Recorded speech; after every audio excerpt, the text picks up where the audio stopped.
ನಮಸ್ತೆ ವೀಕ್ಷಕರೇ, ಮಹಾಭಾರತದ 3ನೇ ಸಂಚಿಕೆಗೆ ತಮಗೆಲ್ಲರಿಗೂ ಆದರದ ಸುಸ್ವಾಗತ.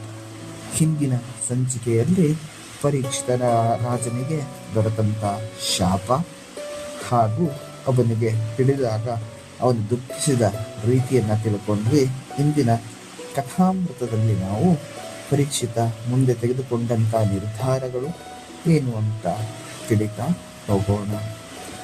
ಪರೀಕ್ಷಿತ ರಾಜನಿಗೆ ಶೃಂಗಿಯ ಶಾಪದ ಬಗ್ಗೆ ತಿಳಿದ ಕೂಡಲೇ ತಾನು ಎಚ್ಚೆತ್ತುಕೊಂಡು ಉಳಿದ 7 ದಿನವನ್ನು ತಾನು ತನ್ನ ದೇವರ ಭಕ್ತಿಯಲ್ಲಿ ಕಳೆಯಬೇಕು ಹಾಗೂ ಈ ಜೀವನವನ್ನು ಸಾಕ್ಷಾತ್ಕಾರಗೊಳಿಸಬೇಕು ಎಂದು ಯೋಚನೆ ಮಾಡಿದಂಥ ಪರೀಕ್ಷಿತ ರಾಜನು ಗಂಗಾ ನದಿಯ ಮಧ್ಯದಲ್ಲಿ ಏಕಸ್ತಂಭ ಅಂದರೆ ಒಂದೇ ಕಂಬದ ಮೇಲುಗಡೆ ಅರಮನೆಯನ್ನ ನಿರ್ಮಿಸಿ ಅದರಲ್ಲಿ ತನಗೆ ಬೇಕಾದಂಥ ಸೈನಿಕರು, ಭಟರು, ಮಂತ್ರಿಗಳು ಹಾಗೂ ಮಂತ್ರಾಲೋಚನೆ ಮಾಡುವಂಥ ಬ್ರಾಹ್ಮಣರು, ಋಷಿಗಳನ್ನೆಲ್ಲ ಒಟ್ಟುಗೂಡಿಸಿ ದೇವಚಿಂತನೆಯಲ್ಲಿ ಕಳೀಲಿಕ್ಕೆ ಶುರು ಮಾಡ್ತಾನೆ.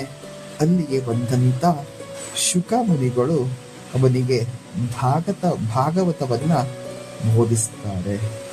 ಹಾಗೆ ಕಳೀತಾ ಇರುವಂತಹ ಸಂದರ್ಭದಲ್ಲಿ ಈ ಶಾಪವನ್ನು ತಿಳಿದಂತಹ ತಕ್ಷಕನೂ ಸಹ ತನ್ನ ಕಾರ್ಯಕ್ಕೆ ನಿರತನಾಗ್ತಾನೆ.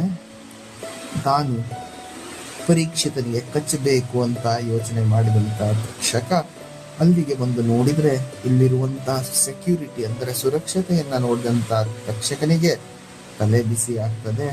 ಹಾಗಾಗಿ ಅವನು ಒಂದು ಉಪಾಯವನ್ನು ಮಾಡ್ತಾನೆ. ತನ್ನ ಬಳಗವನ್ನೆಲ್ಲ ಕರೆದು, ನೀವು ಈಗಲೇ ಹೋಗಿ ತಕ್ಷಕ ಹೇಳುತ್ತಾನೆ, ಅಲ್ಲಿ ಪರೀಕ್ಷಿತ ರಾಜನ ಸಭೆಯಲ್ಲಿ ಸೇರಿಕೊಳ್ಳಿ, ಋಷಿ ಮುನಿಗಳ ಬ್ರಾಹ್ಮಣ ವೇಷದಲ್ಲಿ ಹೋಗಿ ಅಂತ ಹೇಳಿದಂಥ ತಕ್ಷಕ ತಾನು ಸಿದ್ಧನಾಗ್ತಾನೆ. ಹಾಗೆ ಅವನು ಬರುತ್ತಿರುವಂತಹ ಸಂದರ್ಭದಲ್ಲಿ ಅವನ ಎದುರಿಗೆ ಒಬ್ಬ ಬ್ರಾಹ್ಮಣ ಸಿಗ್ತಾನೆ. ಅವನ ಹೆಸರು ಅಗಸ್ತ್ಯ ಎನ್ನುವಂಥ ಬ್ರಾಹ್ಮಣ. ಅವನಿಗೊಂದು ವಿಶೇಷವಾದ ಶಕ್ತಿ ಇರುತ್ತೆ. ಯಾರೇ ಸತ್ತರೂ ಸಹ ಅವರನ್ನು ಪುನರ್ಜೀವಗೊಳಿಸುವಂಥ ಶಕ್ತಿ ಇರುತ್ತೆ. ಅವನನ್ನು ಕಂಡಂಥ ತಕ್ಷಕ ಕೇಳ್ತಾನೆ, ಎಲ್ಲಿಗೆ ಹೊರಟಿದ್ದೀರಾ ವಿಪ್ರಮೋತ್ತಮರೇ ಅಂತ. ಆಗ ಆ ಬ್ರಾಹ್ಮಣ ಹೇಳ್ತಾನೆ, ತಕ್ಷಕ ಬಂದು ಪರೀಕ್ಷಿತ ರಾಜನನ್ನ ಕೊಲ್ತಾನೆ, ಅವನನ್ನು ಬದುಕಿಸಲಿಕ್ಕೆ ಹೊರಟಿದ್ದೇನೆ. ಹಾಗಾದ್ರೆ ನಿನ್ನಲ್ಲಿ ಆ ಶಕ್ತಿ ಇದೆಯಾ ಅಂತ ತಕ್ಷಕ ಆ ಬ್ರಾಹ್ಮಣನಲ್ಲಿ ಕೇಳಿದಾಗ ಬ್ರಾಹ್ಮಣ ಹೇಳ್ತಾನೆ, ನಾನು ಅವನನ್ನು ಬದುಕಿಸಬಲ್ಲೆ. ಹಾಗಾದ್ರೆ ನಿನಗೆ ತಕ್ಷಕ ಗೊತ್ತಿದ್ದಾನ? ಗೊತ್ತಿಲ್ಲ ಅಂತ ಹೇಳಿದಾಗ, ನಾನೇ ಆ ತಕ್ಷಕ, ನಾನು ಪರೀಕ್ಷಿತನನ್ನ ಕೊಲ್ಲಿಕ್ಕೆ ಹೊರಟಿದ್ದೇನೆ ಅಂತ ಹೇಳ್ತಾನೆ. ಹಾಗಾದ್ರೆ ನಿನ್ನಲ್ಲಿ ಆ ಶಕ್ತಿ ಇದೆ ಅಂತಾದ್ರೆ ತೋರಿಸು ಅಂತ ಹೇಳುತ್ತಾ ಅಲ್ಲೇ ಇದ್ದಂಥ ಆಲದ ಮರಕ್ಕೆ ತಾನು ವಿಷವನ್ನ ಕಚ್ಚಿದಾಗ ಆ ಆಲದ ಮರ ಸಂಪೂರ್ಣವಾಗಿ ಭಸ್ಮವಾಗಿ ಹೋಗುತ್ತೆ.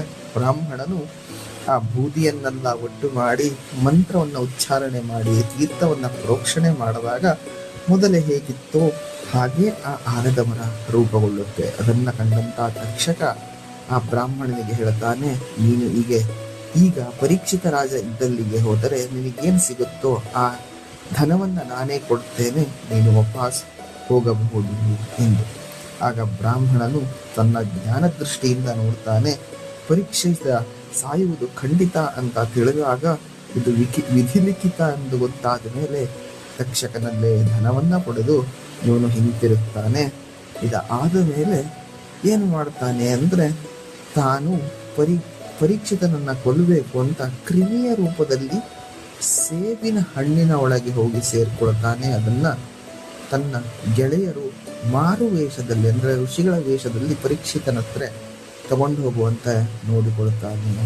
ಇದನ್ನ ತಿಳಿಯಂತ ಪರೀಕ್ಷಿತ ಮಹಾರಾಜನು ಏನ್ ಮಾಡ್ತಾನೆ ಅಂದ್ರೆ, ಈ ಮಾರು ವೇಷದಲ್ಲಿದ್ದಂಥ ಮುನಿಗಳು ತಂದಂತ ಹಣ್ಣನ್ನ ತಿಂತಾ ಇರ್ತಾನೆ. ಅಷ್ಟಕ್ಕೆ 7ನೇ ದಿನ ಆಗಿರುತ್ತೆ.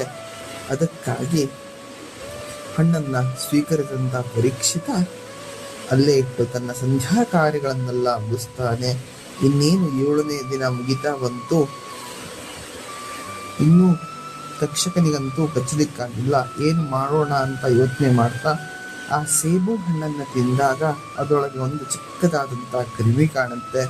ಆಗಲಿ ಶಾಪ ಸುಳ್ಳಾಗಬಾರದು ಎನ್ನುವಂಥ ಕಾರಣಕ್ಕೆ ಆ ಕ್ರಿಮಿಯನ್ನ ಕೈಯಲ್ಲಿ ಹಿಡಿದುಕೊಂಡಂತ ಪರೀಕ್ಷಿತ ತನ್ನ ಕುತ್ತಿಗೆಯ ಮೇಲೆ ಇಟ್ಟುಕೊಳ್ತಾನೆ ಕಚ್ಚಲಿ ಅಂತ. ಅದಕ್ಕಾಗಿ ಕಾಯ್ತಿದ್ದಂತ ಕ್ರಿಮಿಯ ವೇಷದಲ್ಲಿದ್ದಂತ ತಕ್ಷಕ ಮಹದಾಕಾರವಾಗಿ ಬೆಳೆದು ಆ ಪರೀಕ್ಷಿತನಿಗೆ ಕಚ್ಚಿ ಸಾಯಿಸ್ತಾನೆ. ಈ ಸಂದರ್ಭದಲ್ಲಿ ಪರೀಕ್ಷಿತ ಏನ್ ಮಾಡಿರ್ತಾನೆ, ಗಂಗಾ ನದಿಗೆ ಬರುವಂತ ಪೂರ್ವದಲ್ಲಿ ಅಂದರೆ ಏಕಸ್ತಂಭಶಿಲಾ ಮನೆಗೆ ಬರುವಂತ ಪೂರ್ವದಲ್ಲಿ ತನ್ನ ಮಗನಾದಂತ ಜನಮೇಜಯನಿಗೆ ಪಟ್ಟವನ್ನ ಕಟ್ಟಿ ಬಂದಿರ್ತಾನೆ. ನಾಳೆಯ ದಿನ ತಕ್ಷಕನ ವಿರುದ್ಧವಾಗಿ ಜನಮೇಜಯ ಮಾಡಿದಂತ ಯಾಗದ ಬಗ್ಗೆ ನೋಡೋಣ ಅಂತ ಹೇಳ್ತಾ ಇಲ್ಲಿಗೆ ಈ ಕತೆ ಇಷ್ಟ ಆದಲ್ಲಿ ಲೈಕ್ ಮಾಡಿ, ಸಬ್ಸ್ಕ್ರೈಬ್ ಮಾಡಿ ಹಾಗೂ ನಮ್ಮ ಚಾನಲ್ ಅನ್ನ ಸಪೋರ್ಟ್ ಮಾಡಿ. ಇನ್ನೂ ಹೆಚ್ಚಿನ ವಿಡಿಯೋಕ್ಕಾಗಿ ಕಾಯ್ತಾ ಇರಿ. ಉಪಕರಣಗಳ ಅಭಾವದಿಂದಾಗಿ ವಿಡಿಯೋದಲ್ಲಿ ಕೆಲವೊಂದಿಷ್ಟು ವ್ಯತ್ಯಯಗಳಾಗುವುದು. ನಿಮ್ಮ ಸಪೋರ್ಟ್ನಿಂದ ಮುಂದೆ ಉತ್ತಮವಾದ ಉಪಕರಣವನ್ನು ತಗೊಂಡಾಗ ಇನ್ನೂ ಉತ್ತಮವಾದಂತಹ ರೆಕಾರ್ಡ್